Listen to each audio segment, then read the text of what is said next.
Today, we are diving into an incredible story called The Divine Justice. It's all about what can happen when a lifetime of integrity, well, it gets shattered by just a single moment of greed. At the heart of this whole thing is a single, timeless question, one that's going to test the very soul of our main character. So let's get right into it. Okay, so our story kicks off with a man who is, he's the very definition of loyalty. His name is Munshi Satyanarayan.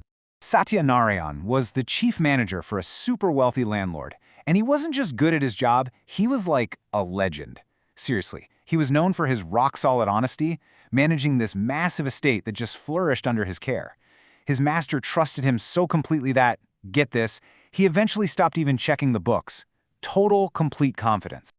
So, when his master suddenly passes away, leaving behind his widow, Banakuwari, and their two young sons, Satyanarayan makes this really solemn vow to her. He promises to protect the family and the entire estate with his life. It's a promise that comes from years and years of deep loyalty and respect. And for years, Satyanarayan keeps that promise flawlessly. But then, an unexpected opportunity pops up, and it presents him with the very first real test of his character. Now, this wasn't just any old piece of land. The village of Bargata, sitting right there on the banks of the Ganga River, was the one place his late master had always dreamed of owning. It was where he wanted to build a temple, a garden, a home for his family. And just like that, it's for sale. And this right here is where a seemingly practical decision turns into a fateful one. See, because the landlord's sons are minors, they can't legally own the property. So, to make sure they don't lose the deal, Satyanarayan uses 30,000 rupees from the estate and registers the village in his own name, just as a matter of convenience. At the time, his intentions were totally pure. But then, years go by, and what started as a simple legal workaround, well, it begins to fester and turn into something much, much darker. Think about it. With his master gone and the widow trusting him completely, Satyanarayan has zero oversight. Nobody's watching. He starts managing the new village's money separately. And slowly, this poisonous thought takes root. Hey, the law says the village is mine.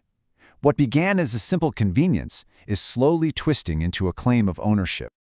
8 long years go by. Finally, Banakuwari decides, you know what? It's time. It's time to fulfill her late husband's dream.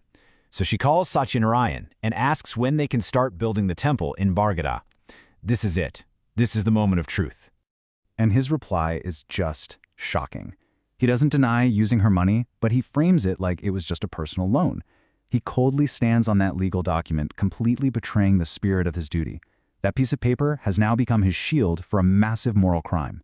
Banakuwari is devastated, and she is enraged. She fires him on the spot, and this is a critical move, she bans him from the office. She completely cuts him off from the account books, which is the only evidence that could actually prove his fraud.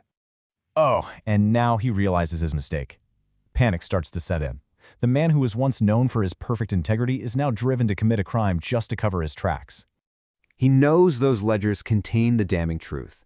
So in the middle of the night, he breaks into the office, bundles up every single account book, and throws all that evidence, the evidence of his long faithful service and his recent crime, right into the river.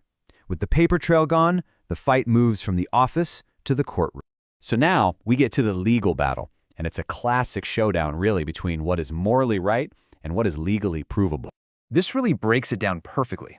On one side, you have Banakuwari's team arguing pure common sense, right?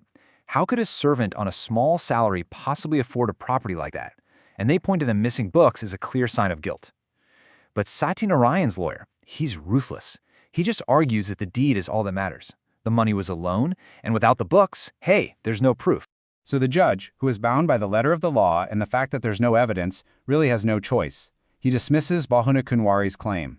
Legally, Satyanarayan is the winner. He owns the village. But hold on, the story doesn't end there. Not even close. Just as the court of man delivers its verdict, another, much more powerful court is called into session. The room is just buzzing with the news of the verdict. Satyanarayan has won.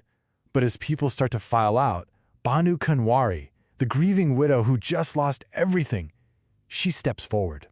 She doesn't argue about the law. She doesn't scream or cry. No, she appeals directly to the one thing he spent his entire life building and the last few months trying to destroy, his honor.